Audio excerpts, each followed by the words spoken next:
Hello दोस्तों, welcome to sleepy classes. तो आज के प्रीमिक्स के सेशन में हम 5 सवाल डिस्कस करेंगे। इकोनॉमी से रिलेटेड कंसेप्ट भरे सवाल हैं, तो जरूर पूरा सेशन अटेंड कीजिएगा। चलिए शुरुआत करते हैं, बट उससे पहले एक छोटी सी इन्फॉर्मेशन आप सभी के लिए कि सिंस टेस्टिंग बहुत एक इंपॉर्टेंट एस्पेक्ट रहता है हमारी ओवरऑल प्रिपरेशन का, तो उसी बेसिस पर शिखर टेस्ट सीरीज यहाँ पर लॉन्च की गई है हमारे द्वारा, जिसमें मेजर फोकस है 3 इंपॉर्टेंट पैरामीटर्स पे। पहला कि कवरेज रहे सिलेबस की, फिर करंट अफेयर्स भी हमारे कवर होते रहे एंड मल्टीपल रिविजन्स यहाँ पर हो सके। तो उसी के बेसिस पर ये टेस्ट सीरीज डिजाइन की गई है। कुछ टेस्ट ऑलरेडी हो चुके हैं, but that does not mean कि आप उन्हें नहीं दे सकते, बिल्कुल दे सकते हैं। तो डेफिनेटली एनरोल कीजिए। स्लीपी20 ये कूपन कोड भी आप यूज कर सकते हैं यदि आपको 20% तक का डिस्काउंट इस प्रोडक्ट पे चाहिए। तो डेफिनेटली एनरोल कीजिए एंड अपनी यूपीएससी की प्रिपरेशन को और बेहतर बनाइए। चलिए पहला सवाल यहां पर देखते हैं। एक्सटर्नल सेक्टर से related as well as public finance का ही थोड़ा कॉम्बिनेशन है। सवाल है कि इनमें से किन किन चीजों पर इंपैक्ट पड़ सकता है by the change in fiscal policy by the government. 3 option है, current account deficit, second is net international investment position and third is your forex reserves. तो थोड़ा सोचिए और करेक्ट ऑप्शन यहां पर मार्क कीजिए। सरकार की फिस्कल पॉलिसी में चेंज लाने का मतलब क्या है कि भैया सरकार जो अपनी अर्निंग्स जनरेट कर रही है by the means of taxes, उसमें कुछ चेंजेस ला रही है कि भैया टैक्स रेट कम किया जा रहा है, बढ़ाया जा रहा है ना, या फिर सरकार की जो स्पेंडिंग है कि सरकार कौन कौन सेक्टर्स में पैसा खर्च कर रही है उसमें चेंजेस आ रहे हैं। तो जाहिर सी बात है, अगर मान लीजिए सरकार ऐसे प्रोडक्ट्स के ऊपर स्पेंड करना शुरू कर दे जिनको हम बाहर से पहले इंपोर्ट करते थे, जिनकी वजह से हमारी अब इंपोर्ट डिपेंडेंसी कम होती जा रही है, राइट। सरकार ने ऐसी फिस्कल पॉलिसी निकाली कि भैया हम देश में ही उस प्रकार के क्रूड ऑयल की प्रोडक्शन के ऊपर और ज्यादा काम करेंगे, है ना, या फिर आपकी जो ब्लेंडिंग के टारगेट्स अभी करंटली चल रहे हैं उसके प्रोडक्शन को बढ़ाने के ऊपर और ज्यादा यहां पर काम किया जाएगा। तो जाहिर सी बात है उसका इंपैक्ट करंट अकाउंट डेफिसिट पर पड़ सकता है, क्योंकि क्वेश्चन में कैन भी लिखा गया है, नेसेसरली नहीं लिखा गया कि असर पड़ सकता है, राइट। तो डेफिनेटली ये तो आपका करेक्ट है। फिस्कल पॉलिसी में चेंजेस आ रहे हैं तो आपके करंट अकाउंट डेफिसिट में भी चेंजेस आ सकते हैं। फिर आती बात नेट इंटरनेशनल इन्वेस्टमेंट पोजीशन की, भैया बाहर के फॉरेनर्स इंडिया में आके कितना पैसा इन्वेस्ट कर रहे हैं, एज वेल एज इंडियंस बाहर जाके कितना इन्वेस्ट कर रहे हैं। तो बेसिकली अगर हमें अपने इंडिया की नेट इंटरनेशनल इन्वेस्टमेंट पोजीशन निकालनी है तो इंडियंस ने फॉरेन में जाके कितना इन्वेस्ट किया, सबट्रैक्टेड बाय फॉरेनर्स ने इंडिया में आके कितना इन्वेस्ट किया। तो भैया सिंस हमारे देश में इन्वेस्टमेंट ज्यादा देखने को मिलती है, इनफ्लो ज्यादा देखने को मिलता है देन द आउटफ्लो, जिसकी वजह से ये वैल्यू हमारी नेगेटिव पाई जाती है, राइट। तो जाहिर सी बात है, अगर सरकार यहां पर उस प्रकार की स्ट्रिक्ट टैक्सेशन कर दे, कंप्लायंस बर्डन बढ़ा दे, तो इन्वेस्टमेंट जो ये बाहर से आ रही है ये गिर सकती है, जिसके कारण ये पैरामीटर भी चेंज हो सकता है, right. Apart from that forest reserve में चेंजेस कब आ सकते हैं कि जाहिर सी बात है, अगर आपके इन्वेस्टमेंट में चेंजेस आ रहे हैं तो हमारा जो फॉरेस्ट रिजर्व में ये हम फॉरेन करेंसी एसेट स्टोर कर रहे हैं उनमें भी चेंजेस आएंगे। तो तीनों के तीनों पैरामीटर्स के ऊपर यहां पर इंपैक्ट पड़ सकता है, जो कि डायरेक्टली क्वेश्चन में पूछा भी गया था। आई थिंक बिल्कुल सिंपल सवाल था, इजिली आप इसे आंसर कर सकते थे कि आपकी डी ऑप्शन यहां पर करेक्ट ऑप्शन है, और वही चीज आपको एक्सप्लेनेशन में भी यहां पर बताई गई है। चलिए अगला सवाल देखते हैं। मार्केट टाइप से रिलेटेड परफेक्ट कंपटीशन के बारे में कहा जा रहा है। 4 स्टेटमेंट्स आपको दी गई हैं, कह रहे हैं कि इनमें से कौन सी आपकी स्टेटमेंट्स हैं, how many of the above is or are characteristics of the perfect competition market structure, की जहां पर परफेक्ट कंपटीशन है। पहले में कह रहे हैं कि भैया जो आपके सेलर्स और जो ऑफर कर रहे हैं आइडेंटिकल प्रोडक्ट्स, जिसकी वजह से परफेक्ट सब्स्टिट्यूट भी उसके अवेलेबल है ना।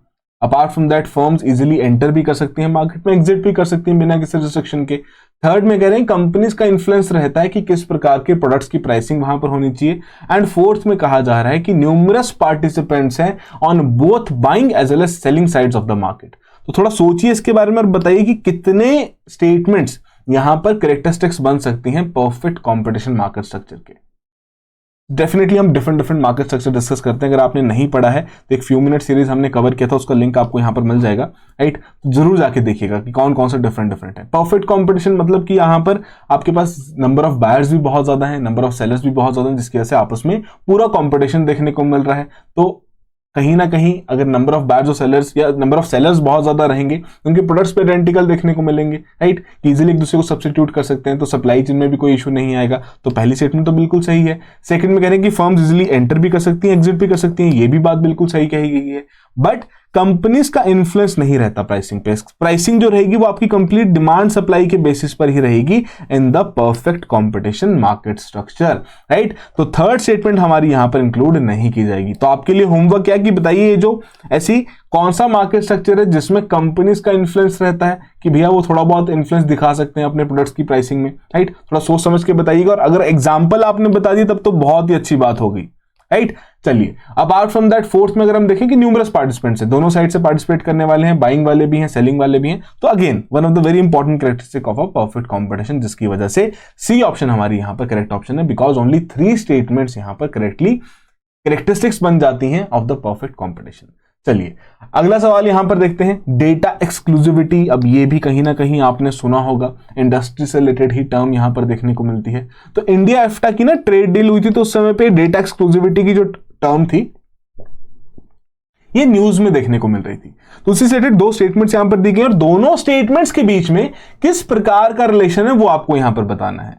पहले में कह रहे हैं कि जो आपका डेटा एक्सक्लूसिविटी है, it gives drug developers a temporary edge by preventing competitors, कि बेसिकली वो उनका खुद का जो ट्रायल डेटा है उसे यूज नहीं कर सकते ताकि सिमिलर ड्रग्स के लिए वो भी अप्रूवल ले सकें। सेकंड में कहा जा रहा है कि इंडिया ने अलाउ किया for data exclusivity to be included in the free trade pact with the EFTA nation, जो भी हमने देखा है बहुत कुछ ही समय पहले यहां पर हुआ था, जो कि हमारे इंडियन फार्मास्यूटिकल इंडस्ट्री के लिए बेनिफिशियल है। तो 2 स्टेटमेंट्स हैं, थोड़ी सी आपको data exclusivity as well as किस तरीके से फार्मास्यूटिकल कंपनीज काम करती हैं उसकी इंफॉर्मेशन चाहिए होगी, तभी आप इस क्वेश्चन को यहां पर सॉल्व कर पाएंगे। थोड़ा सोचिए इसके बारे में और बताइए कौन सी ऑप्शन यहां पर करेक्ट है with respect to the relationship, as well as कौन सी स्टेटमेंट्स यहां पर करेक्ट है, राइट। तो बेसिकली डेटा एक्सक्लूसिविटी हम किसे कहते हैं? डेटा एक्सक्लूसिविटी का मतलब यहां पर क्या है कि मान लीजिए कोई फार्मास्यूटिकल कंपनी है, ठीक है जी, अब उनके द्वारा अगर कोई नया ड्रग डेवलप किया गया है तो जाहिर सी बात है उसकी टेस्टिंग भी करेंगे, उस प्रकार के ट्रायल्स भी कंडक्ट किए जाएंगे, राइट। जब ट्रायल्स वहां पे कंडक्ट किए जाएंगे तो भैया वो ट्रायल्स का जो डेटा है, तो डेटा एक्सक्लूसिविटी क्या कहती है कि वो ट्रायल्स का डेटा उसी फार्मास्यूटिकल कंपनी के पास रहेगा, बिकॉज उनके पास ये प्रोविजन अवेलेबल है ऑफ द डेटा एक्सक्लूसिविटी की, जिसके चलते ड्रग डेवलपर्स के पास एक एक्स्ट्रा एज है कि उनका जो डेटा है ये इसे कोई और यूज नहीं कर सकता। माने कि सिमिलर ड्रग अगर किसी और कंपनी ने बना दिया और उसको अप्रूवल चाहिए तो उसको सेपरेटली अपने ट्रायल्स कंडक्ट करने पड़ेंगे। वो यही नहीं कहेगा कि भैया सिमिलर ड्रग किसी और कंपनी ने भी बनाया है, जो कि पहले बना चुके हैं, उनके ट्रायल्स ऑलरेडी हो चुके हैं, उनको अप्रूवल मिल चुका, तो आप हमें भी यहां पर अप्रूवल दीजिए। अब इस केस में बेसिकली पॉइंट क्या है? पॉइंट ये है कि अगर हम एफ्टा नेशंस को देखें, जो कि काफी आपके हाई इनकम इकोनॉमीज में कंसिडर की जाती हैं, डेवलप्ड इकोनॉमीज में कंसिडर की जाती हैं, तो जाहिर सी बात है वहां पर उस प्रकार का R&D भी हो रहा है फार्मास्यूटिकल में। इंडिया एक भैया लीडिंग मैन्युफैक्चरर है जेनरिक ड्रग्स का, राइट। तो कहीं ना कहीं हर एक देश को समस्या रहती है अगर वो इंडिया के साथ किसी प्रकार की डील साइन करता है कि भैया इंडिया की जो फार्मास्यूटिकल कंपनीज हैं वो हमारे देश की, माने कि एफ्टा नेशंस की जो कंपनीज हैं उनका डेटा यूज करके अप्रूवल ना ले ले, क्योंकि मैन्युफैक्चरिंग कैपेसिटी तो है, R&D की कैपेसिटी कम देखने को मिलती है, राइट। इसी वजह जो हमारी पहली स्टेटमेंट बिल्कुल करेक्ट है कि यहां पर अगर डेटा एक्सक्लूसिविटी रहेगी तो मतलब जो फर्स्ट फार्मास्यूटिकल कंपनी जिन्होंने इनिशियली ड्रग डेवलप करके ट्रायल्स कंडक्ट किए हैं उनके ट्रायल का डेटा कोई और कंपनी यूज नहीं कर सकती अप्रूवल पाने के लिए, राइट। और यही पॉइंट था जिसकी वजह से इंडिया यहां पर डेटा एक्सक्लूसिविटी को इंक्लूड नहीं करना चाहता था इन दिस पर्टिकुलर पैक्ट जो आपका एफ्टा नेशंस के साथ यहां पर हुआ है। बिकॉज अगर इसे इंक्लूड कर दिया जाएगा तो इंडियन फार्मास्यूटिकल इंडस्ट्रीज को फिर अपने सेपरेट वहां पर R&D करके पूरा ट्रायल्स कंडक्ट करने पड़ेंगे, तभी जाके उनको उनके प्रोडक्ट्स का अप्रूवल यहां पर मिलेगा। तो सेकंड स्टेटमेंट यहां पर करेक्ट है, बट फर्स्ट करेक्ट है, जिसके बेसिस पर हम अपने सी ऑप्शन तक यहां पर पहुंच सकते हैं। तो वही पूरी कहानी आपको यहां पर नोट्स में भी दी गई है कि डेफिनेटली डेटा जो आपका एक्सक्लूसिविटी का कॉन्सेप्ट है कहीं ना कहीं ये प्रोटेक्शन रखता है, प्रिवेंट करता है कॉम्पिटिटर्स को कि वो सेम डेटा को यूज करके अप्रूवल गेन नहीं कर सकते सिमिलर ड्रग के लिए, है ना। उनको अपने खुद के ट्रायल्स वहां पे कंडक्ट करने ही पड़ेंगे। तो डेवलपर्स के लिए यहाँ पर बेनिफिट है, बट वही एट द सेम टाइम कहीं ना कहीं आपके कुछ आर्ग्यूमेंट्स भी हैं एक्सक्लूसिविटी के लिए, राइट। या आर्ग्यूमेंट्स ये भी कहते अगेंस्ट यहाँ पर क्या कहते हैं कि डेफिनेटली अगर आपके ऐसे कोई जेनरिक ड्रग्स हैं, राइट, जिनका बेनिफिट बहुत सारे सेक्शन ऑफ द सोसाइटी को हो सकता है, तो सिंस ट्रायल्स कंडक्ट होंगे तो उसकी वजह से अप्रूवल लेट होगा, तो कहीं ना कहीं उस कारणवश हम ये देख पाते हैं कि उनकी अवेलेबिलिटी फिर लिमिटेड रह जाती है, डिलेड हो जाती है मार्केट में, राइट। तो ये सिंपल सा पॉइंट यहां पर आपको ध्यान रखना है। चलिए, तो आई होप आपने इस क्वेश्चन को करेक्टली मार्क किया हो। इंटरेस्टिंग क्वेश्चन है, इंपॉर्टेंट क्वेश्चन है और ऐसे सवाल पूछे भी जाते हैं, हमने पहले भी देखा है। चलिए, ऑथराइज्ड कैपिटल बहुत ही एक सिंपल सा कॉन्सेप्ट और टर्म है जो कि हम मार्केट्स में डिस्कस करते हैं कि कौन सी स्टेटमेंट है यहां पर जो कि ऑथराइज्ड कैपिटल को करेक्टली डिफाइन करती है। पहले में कह रहे हैं कि total amount of money a company has raised through investments. Second में कह रहे हैं कि authorised capital is the maximum amount of money जो कि कंपनी रेज कर सकती है। एंड थर्ड में कहा जा रहा है कि it's the amount of money जो कि कंपनी करंटली अवेलेबल है, कंपनी के पास करंटली अवेलेबल है अपने ऑपरेशंस के लिए। तो तीनों में से अगर आपको कोई करेक्टली लगता है तो बताइए, नहीं तो डी ऑप्शन यहां पर मार्क कर दीजिए। राइट। बट वही वाली बात है कि पता होना चाहिए कि कौन सी करेक्ट है। तो यहां पर बी ऑप्शन हमारी करेक्ट है कि basically authorise capital is the maximum amount of money जो कि कंपनी यहां पर रेज कर सकती है, राइट। तो ये टर्म टाइम एंड अगेन हम कहीं ना कहीं देखते रहते हैं कि भैया जैसे एफसीआई के लिए रिसेंटली सरकार द्वारा ऑथराइज्ड कैपिटल की लिमिट बढ़ाई गई है ताकि एफसीआई नया पैसा रेज कर सके और अपने जितने भी प्रोक्योरमेंट, वेयर हाउसिंग, डिस्ट्रीब्यूशन वाले फंक्शंस उनको और एफिशिएंट यहां पर बना सके, राइट। तो ऐसी टर्म्स हमें देखने को मिलती है, तो उन टर्म्स का मतलब क्या है वो भी हमें पता होना जरूरी है। चलिए फिर लास्ट सवाल, यहां पर ऑल्टरनेटिव टियर 1 बॉन्ड से रिलेटेड 3 स्टेटमेंट्स दी गई हैं, इनकरेक्ट बतानी है भैया कौन सी है।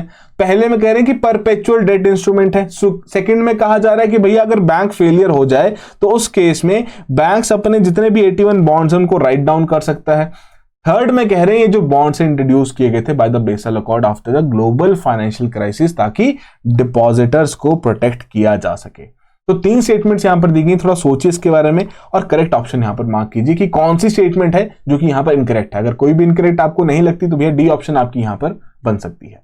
चलिए, तो ऑल्टरनेटिव टियर 1 बॉन्ड बेसिकली कैसे हैं, जिनका कोई मैच्योरिटी पीरियड नहीं है, माने कि परपेचुअल डेट इंस्ट्रूमेंट है। तो पहली तो यहां पर करेक्ट है, राइट। सेकंड में कह रहे हैं कि in the event of bank failure banks क्या कर सकते हैं, they can write down alternative tier 1 bonds issue by them. अब इसका मतलब यहां पर क्या है कि देखो बैंक्स भी जब पैसा रेस करते हैं तो इक्विटी के माध्यम से भी करते हैं एंड अपने बॉन्ड इशू करके भी करते हैं, राइट।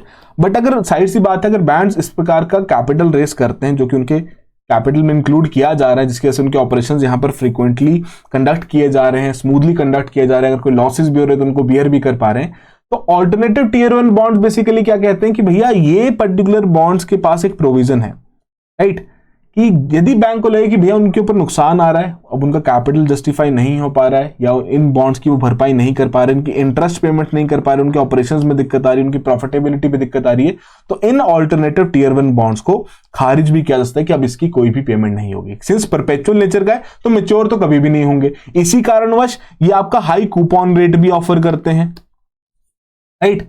बट एक रिस्क ये भी है कि अगर बैंक को लगे कि भैया उस प्रकार की समस्या आ रही है, बैंक फेलियर की समस्या आ रही है, तो उस समय पे जितने भी एग्जिस्टिंग बॉन्ड्स होंगे उनको खारिज कर दिया जाएगा, ठीक है। तो अब एक सिंपल सा एक और होमवर्क मैं आपको दूंगा कि ये जो ऑल्टरनेटिव टियर 1 बॉन्ड्स हैं, एक पर्टिकुलर बैंक है उसके केस में सुनाई देने को मिले थे कुछ साल पहले ही, अगर आपको पता है तो कमेंट बॉक्स में जरूर मेंशन कीजिएगा, राइट। तो ये इस तरीके के बॉन्ड्स रहते हैं, इसीलिए ज्यादा रिस्की भी माने जाते हैं। तो ऐसे कुछ इंस्टेंसेस हुए थे जहां पर एफडी के नाम पे ऑल्टरनेटिव टियर 1 बॉन्ड्स वहां पर बेचे गए। तो एफडी में भी तो यही है कि बैंक अगर एफडी दे रहा है आपको तो उसका मतलब क्या है कि आप बैंक को पैसा प्रोवाइड कर रहे हैं, जो भी आपका डिपॉजिटर है वो अपना पैसा प्रोवाइड कर रहा है बैंक को एफडी के नाम पे। सिमिलरली बॉन्ड के केस में भी है कि यहां पर बैंक आपको बॉन्ड प्रोवाइड कर रहा है, आप बैंक को पैसा दे रहे हो। तो ऐसा सिनेरियो हुआ था जिसके कारणवश ये ऑल्टरनेटिव टियर बॉन्ड जो थे इनकी मिस सेलिंग हुई थी, हाइब्रिड एफडीज के नाम से मिस सेलिंग हुई थी कि भैया यहां पर आपको तो बहुत अच्छा इंटरेस्ट रेट मिलेगा तो आप ये पर्टिकुलर इन्वेस्टमेंट टूल में इन्वेस्ट कीजिए, राइट। चलिए, अपार्ट फ्रॉम दैट बिल्कुल करेक्टली बताया गया कि यहां पर जो डिपॉजिटर्स का पैसा बैंक के पास अवेलेबल, अगर बैंक फेलियर होगा तो भैया डिपॉजिटर्स का पैसा फिर वहां पर डूब सकता है ना, कि भैया उनको बाकी डेट की सर्विसिंग यहां पर करनी है बैंक को। तो उस केस में ये बॉन्ड्स इंट्रोड्यूस किए गए ताकि बैंक्स में जितने डिपॉजिटर्स का पैसा है उसको हम प्रोटेक्ट कर सकें, उस पर कोई दिक्कत ना आए, एंड जब सिचुएशन ऐसी राइज हो बैंक फेलियर की तो उस समय पे इन बॉन्ड्स को खारिज करके बैंक्स अपनी प्रॉफिटेबिलिटी को भी बढ़ा सके एज वेल एज अपने ऑपरेशंस को भी दोबारा से ट्रैक पर ला सके, राइट। तो तीनों स्टेटमेंट्स यहां पर करेक्ट है, जिसके कारणवश डी ऑप्शन हमारी यहां पर करेक्ट ऑप्शन है कि यहां पर कोई भी incorrect statement with respect to 81 bonds नहीं है। तो ये थे हमारे आज के 5 सवाल, थोड़े कंसेप्चुअल बेस्ड। आई होप आपने अच्छे से अटेम्प्ट किए हों। तो जो भी आपका स्कोर रहा है कमेंट बॉक्स में जरूर मेंशन कीजिएगा, और जो मैंने आपसे 2 सवाल बीच में पूछे हैं उनका भी आंसर जरूर कीजिएगा। चलिए, so that will be all the very best, have a good preparation.